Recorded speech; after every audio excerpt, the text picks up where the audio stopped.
Welcome to the Grad School Femtoring Podcast. This is Doctora Yvette Martinez-Vu, and I will be serving as your femtor, providing you with tips and tricks and everything else you need to know to get into graduate school. For the past 10 years, I've been helping undergraduate students get into top graduate programs in their field, and I'm really excited to share this information with you too.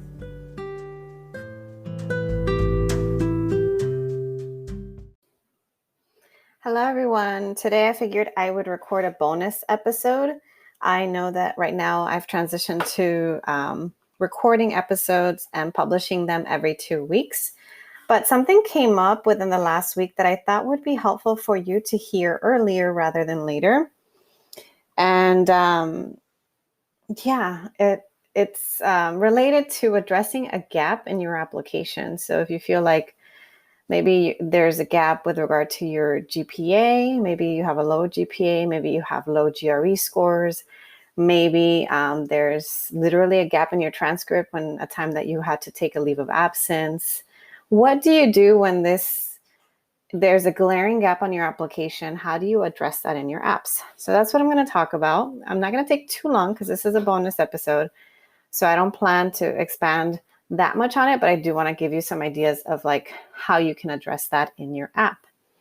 Before I do so, I actually wanted to remind you that I'm actually front loading a lot of my episodes as I'm gearing up for my maternity leave. I have already started to record some of my next episodes, and just so that you can kind of have a heads up of what's coming up, I just wanted to share with you. So today is Friday, the 25th, and let's see. Last week's episode was how to determine if a grad program is the right fit for you. On October 2nd, I will have an episode on the Ford and NSF fellowships. So what are those fellowships? I'll provide tips on how to apply for them.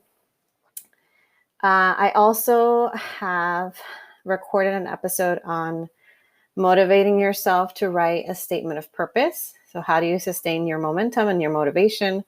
That one's coming up, will be published on October 16th. And I still have more episodes to record. So if you have other suggestions for topics, let me know. If not, I know I definitely have an episode that I'm going to record on academic burnout. And I also have an episode on preparing for qualifying exams. So that one is also going to come up sometime either end of October or early November. All right, so that's just to give you a heads up, a preview of what will be coming up with the future episodes. Again, still going to be doing bi-weekly episodes, and depending on how I'm feeling, I may just publish bonus episodes every now and then if things come up, and I think it's important for you to know. So back to the topic of addressing a gap in your application. Other than asking for letters of recommendation, this is probably the next thing that stresses out my students the most, the people that I work with the most. They are worried. They're thinking, I'm not going to get into grad school because of my low GPA. I'm not going to get into grad school because of my low GRE score. Excuse me. Or they might say, I'm not going to get into grad school because there's this glaring gap, or there's 1 or 2 quarters or semesters that I did really bad, or that I missed school, or some critical event happened in my life that meant that I couldn't focus on my studies. What do you do then? I think in my experience, you can address it in one of 2 ways. Obviously, there are more than 2 ways, but these are the 2 most common ways that I've seen students address it, and that I also encourage students to address it. Well, number 1, I should say, if it's a glaring gap, I do think you should mention it in your application. Don't try to ignore it. Don't try to hope and pray that they don't notice. You should address it head on. And you can do it in these 2 ways that I'm going to mention. The first is you could always have one of your recommenders mention it in their letters. And so when you have recommenders, you're providing them with a letter of recommendation packet that includes your statement of purpose, personal statement, CV, your grad school list with deadlines, and it can have an extra page that's an about me page with bullet points of things that you want them to stress about you. So maybe you can say, my major accomplishments in undergrad were, or my major accomplishments since graduating have been, or it could say, I took these courses with you and got these grades, or you can include extracurriculars. I've been involved in these types of leadership experiences.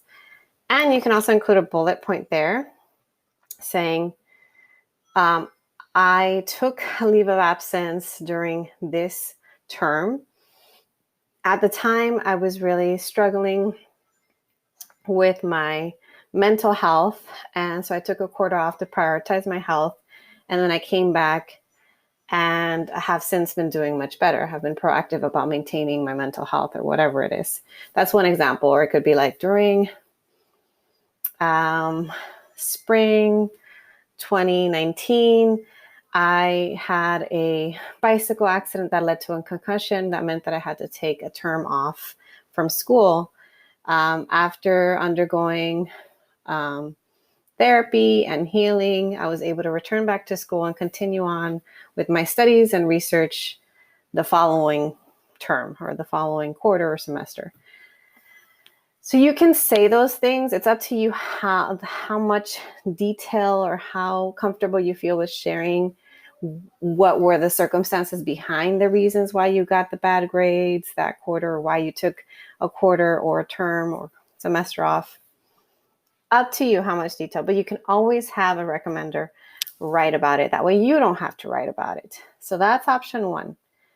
Option two, which for me, because I can be a little bit controlling and I very much like to know exactly what is being said about me.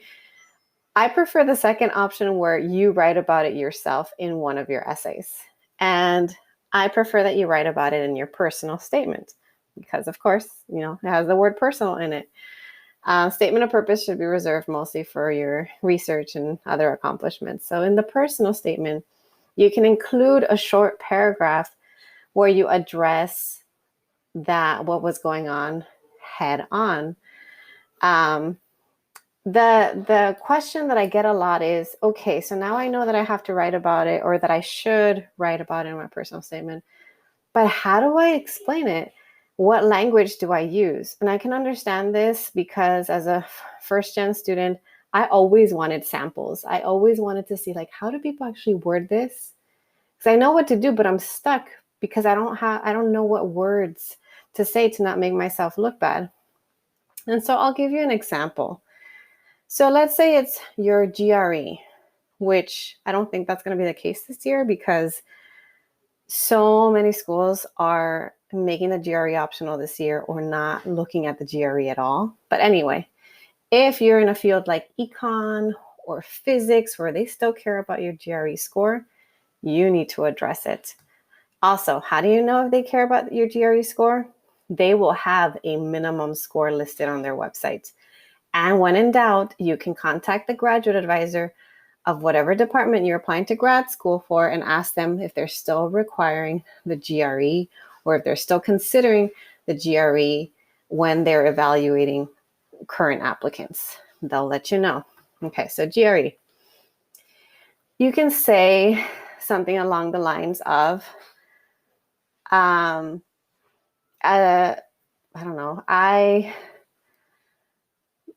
believe that my score does not show my true potential as a scholar because, and then you list one or more reasons. You can say, I suffered from severe test-taking anxiety, or I did not have the funds to, well, actually, no, maybe not. Let's say I did not have the funds, because you can always study with a textbook.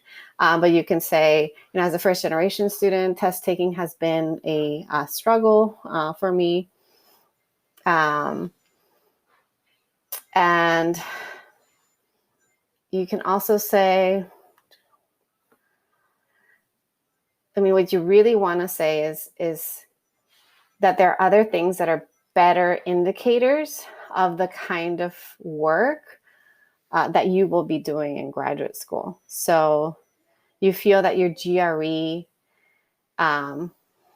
is not the best, your GRE score is not the best indicator of your potential, and instead stress the other things. So say, rather than focusing on my GPA, if your GPA is low, or rather than focusing on my GRE, if your GRE score is low, I believe that my strong research profile, my letters of recommendation from faculty in my field, my leadership experiences or my work experience are all better indicators of the kind of work I will produce in graduate school. And that's that. It doesn't have to be very long. It's essentially saying, these are the reasons why I didn't do well on the GRE. This is the reason why I got a low grade or low GPA a certain quarter. And these are the other things you should really focus on that truly attest to my strengths and my potential.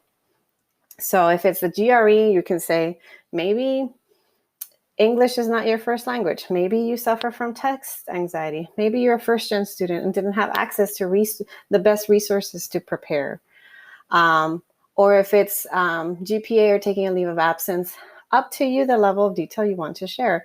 I did have a student last year who got into multiple programs, and he was gone from our campus for 2 quarters.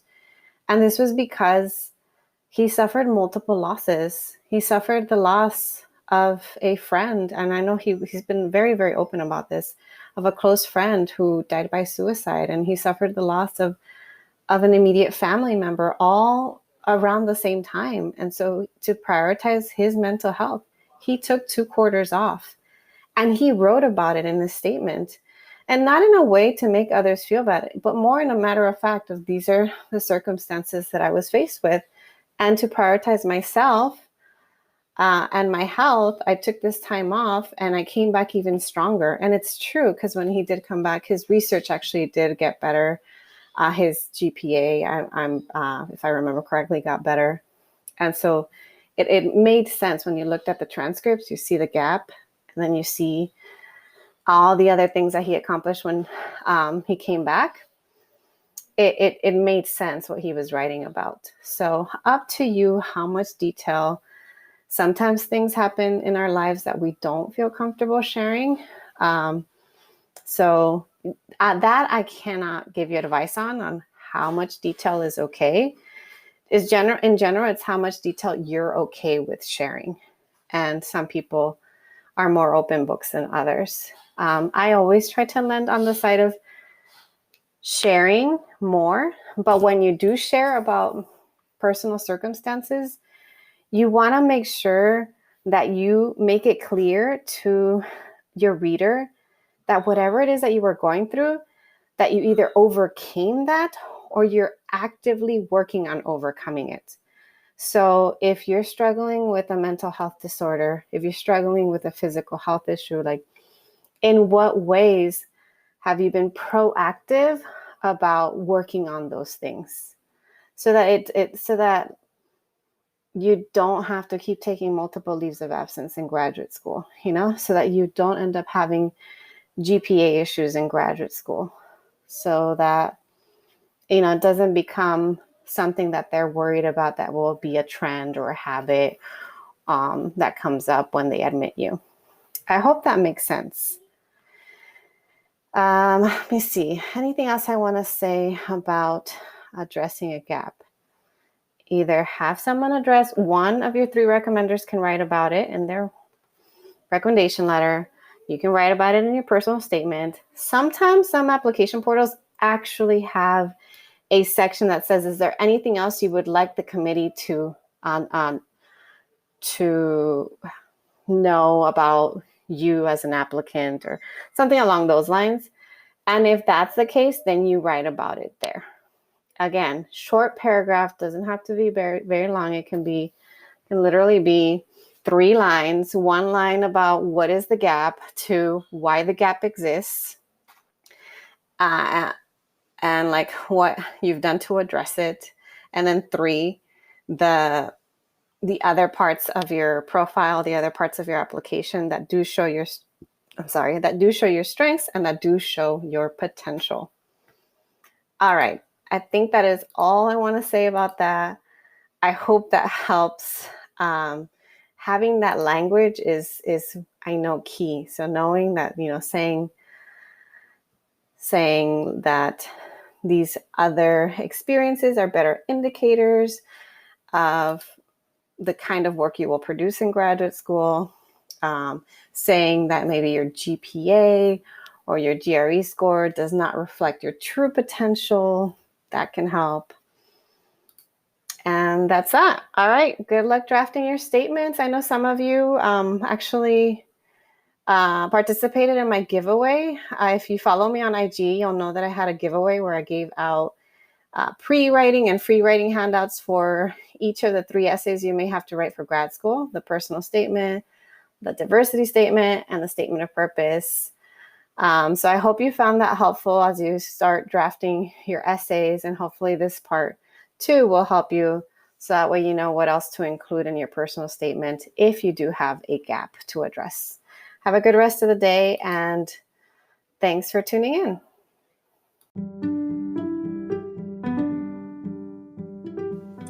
Thanks so much for joining me in the Grad School Femtoring Podcast. If you liked what you heard, please rate this podcast on iTunes, Spotify, or anywhere you tune in.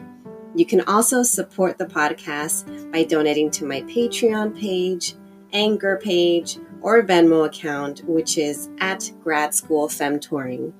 If you have questions or episode topics, you can contact me by sending me a DM on Instagram, sending me an email to gradschoolfemtoring@gmail.com, sending me a voice message on Anchor, or sending me a message via my personal website at YvetteMartinezvu.com.